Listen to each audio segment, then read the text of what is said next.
Assalamualaikum warahmatullahi wabarakatuh. Kembali lagi di channel saya. Kali ini kita akan membuat konten baru yang bernama Ngabako. Ngelogat bahasa Sunda kitab kuning. Jadi kita akan membaca kitab kuning dengan logatan bahasa Sunda. Untuk itu saya sudah menyiapkan beberapa kitab, dan salah satunya adalah yang sudah teman-teman lihat, yaitu kitab Tijan Darori yang membahas tentang ilmu tauhid. Jadi langsung saja kita ke kitabnya. Bismillahirrahmanirrahim. Bismillahi kalawan nyebat jenengan Allah, sifatna Allah Ar-Rahmani anu mikanyaah di dunia sareng di akhirat ka sakabeh makhlukna.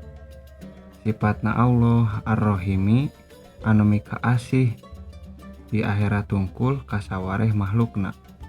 Alhamdulillah ari sadayana puji lillahi eta tetep kagungan Allah Robbil alamina anu mangeranan sadaya alam.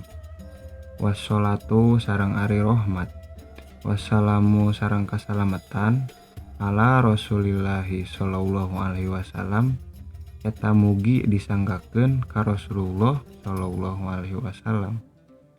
Wa ba'du sareng dina saparantos maca bismillah, alhamdulillah, sholawat sareng salam, payakulu teras ngucap saha pakiru rahmati robbihi, jalmi anu mika butuh kana rahmatna Gusti Allah, al khobiri anu maha waspada, al basiri tur anu maha ningali. Tegesna Ibrahim al Bajuri, kimusonib anu jenenganana Ibrahim al Bajuri, tut taksiri anu lalawora.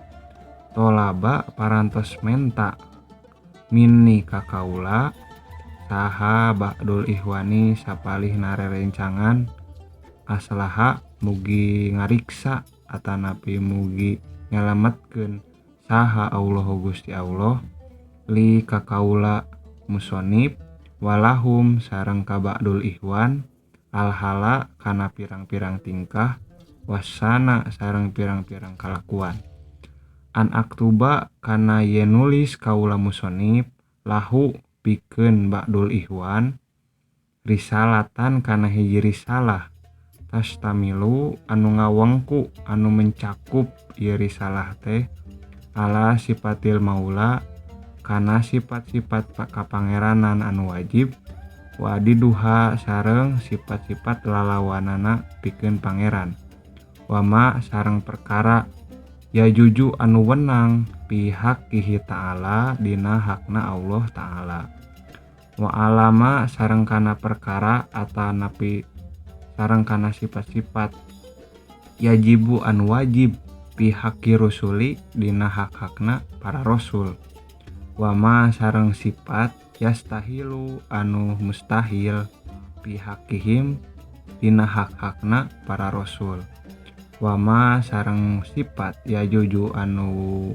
wenang di itu rasul. Ajib tuhu maka nyumponan kaula musonib kana pamentana ba'dul ihwan pikeun ngarang hiji risalah ila zalika kana pamentana ba'dul ihwan pakultu maka ngucap kaula musonib wabillahi sarang eta tetep karena Gusti Allah at-taufiku anu maparin rahmat. Yajibu parantos wajib ala kuli mukalapin kasakur-sakur jarma mukalap aya aripa kana yen nganyahukeun ma kana naon wae perkara atanapi ma kana naon wae sifat yajibu anu wajib pihak kihi ta'ala dina hakna Allah ta'ala wama sareng kana naon wae sifat yastahilu anu mustahil di Allah ta'ala wama sareng kana naon wae sifat ya juju anu wenang di Allah ta'ala. Pangitun sakitu heula. Jadi dina ieu kitab Tijan Darori anu ngajelaskeun tentang ilmu tauhid. Tadi ku abdi atos dibaca nyaeta perkawis muqaddimah.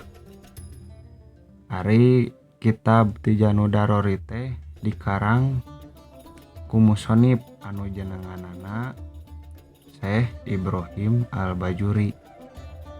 Ari Syekh Ibrahim Al-Bajuri teh nyaeta salah sawiosna ulama anu tiasa atanapi anu menguasai kana seluruh pan ilmu dina agama. Nyaeta ilmu tauhid, tos tangtos, ilmu alat, ilmu nahwu sorofna sareng sajabina ku anjeunna atos kakuasai. Jadi di dieu Ki Musonif ngajelaskeun aya sababaraha atanapi sapalih rerencanganna Ki Musonif anu nyuhunkeun didamelkeun hiji kitab atanapi didamelkeun hiji risalah pikeun netelakeun atanapi pikeun ngajelaskeun kana ilmu-ilmu tauhid. Tah teras disangeman ku Ki Musonif Ibrahim Al-Bajuri teh nyaeta kitab Tijan Ad-Darori. Dina kitab Tijan Ad-Darori aya sababaraha hiji bagian atanapi eusina. Nu kahijina nyaeta sifat wajib di Allah, sifat mustahil di Allah, sareng sifat wenang di Allah. Terus anu kaduana sifat anu wajib di Rasul, sifat anu mustahil di Rasul, sareng sifat anu wenang di Rasul. Tah dina saparantosna kitu aya sahiji penjelasan nyaeta nu ngawajibkeun ka sakur-sakur jalmi mukallaf atanapi jalmi-jalmi anu nuju diajar pikeun nganyahokeun kana sakabeh sifat wajib di Allah, sifat mustahil jeung sifat wenang di Allah. Nah, mungkin sekian yang dapat saya sampaikan untuk video kali ini. Mudah-mudahan bermanfaat bagi teman-teman yang masih kosong kitab tijannya. Nanti dilanjut ke pembahasan kedua yaitu sifat wajib di Allah, yaitu sifat wujud. Mungkin sekian yang dapat saya sampaikan. Assalamualaikum warahmatullahi wabarakatuh.